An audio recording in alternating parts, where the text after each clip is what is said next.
Good morning. Good evening. Good afternoon. Charot. So, meron ako dito talong. Mag-press tayo ng talong. So,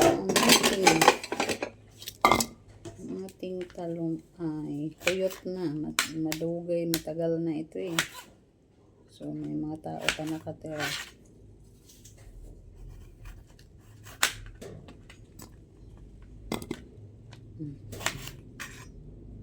See.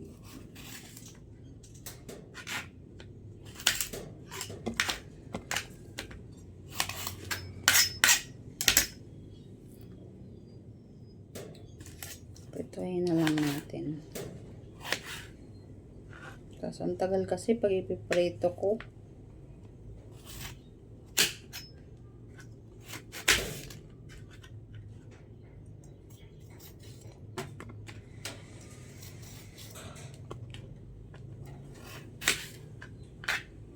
Ayan, prito natin.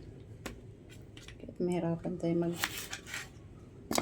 prito sa rice cooker, prito na lang natin para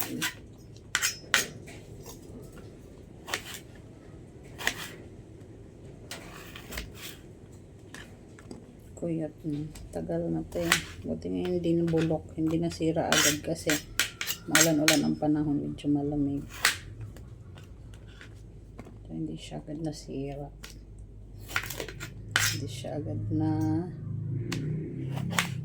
nabulok. Kaso, mga tao sa loob.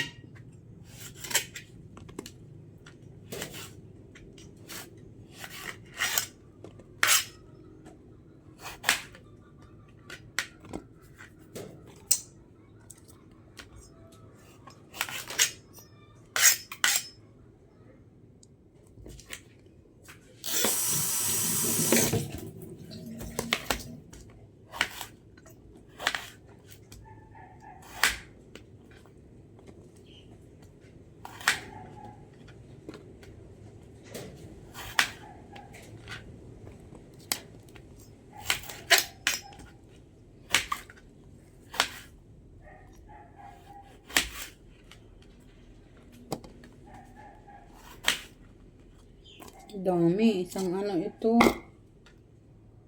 Asan na yung mantika? Isang mangkok. Kadami. Hirap pa naman magprito sa rice cooker. Ayan.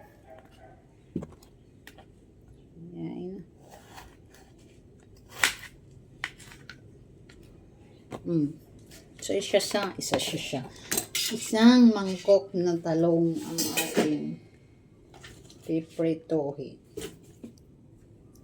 Ayan, para dala na yan hanggang mamayang gabi. Ang ating talong, ang masarap na talong, ating nang piprituhin.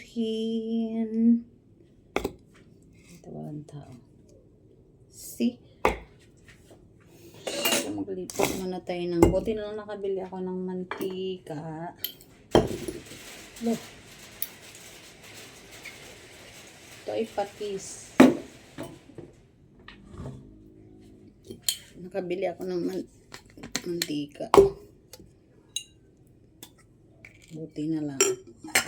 Lipat natin dito. Sa ating mahiwagang lagayan. Nakapakinabang nito sa akin. This is from TikTok only, no? Balik ko lang siya ng parang ito, 100 lang mahigit, 4 na peraso na to. Toyo, suka, patis, tsaka mantika. Kala mo yung kainan doon sa mga inasal na may ganito. Kaso yung takip niya hindi naman masyadong tabingi. Ano gagawin natin? Ganun talaga ang life. Tabingi minsan.